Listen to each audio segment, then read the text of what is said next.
দেশের জনপ্রিয় মুখ ইউটিউব থেকে অভিনেতা হয়ে ওঠা সালমান মুক্তাদির স্বাস্থ্য পরীক্ষার জন্য হাসপাতালের চিকিৎসকের শরণাপন্ন হয়েছেন।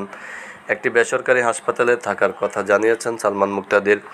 সোমবার ১ জুলাই দুপুরে ভেরিফাইড ফেসবুক পেজে অসুস্থতা নিয়ে একটি স্ট্যাটাস দেন সালমান। একটি ছবিও পোস্ট করেন তিনি। ওই ছবিতে দেখা যাচ্ছে হাতে ক্যানোলো লাগানো হয়েছে সালমানের, সাথে নখ, মাথা ও কপালে লাগানো হয়েছে ইলেকট্রিক মেশিনের তার। জানা গিয়েছে সালমান মুক্তাদিরের রাতে ঘুম হয় না, শারীরিক জটিলতা, দুশ্চিন্তা ও নানা সমস্যার চিকিৎসা নিচ্ছেন তিনি। সালমানের এ পোস্টে অনেকেই কমেন্ট করেছেন। অনেকে বলছেন ঘুম না হওয়া, হাসপাতালে স্লিপ টেস্ট দিচ্ছেন তিনি। আবার অনেকেই বলছেন তিনি অসুস্থ নন, বরং হাসপাতালের প্রমোশন করছেন। প্রসঙ্গত, গত ৩০ এপ্রিল ভালোবেসে দিশা ইসলামকে বিয়ে করেন সালমান।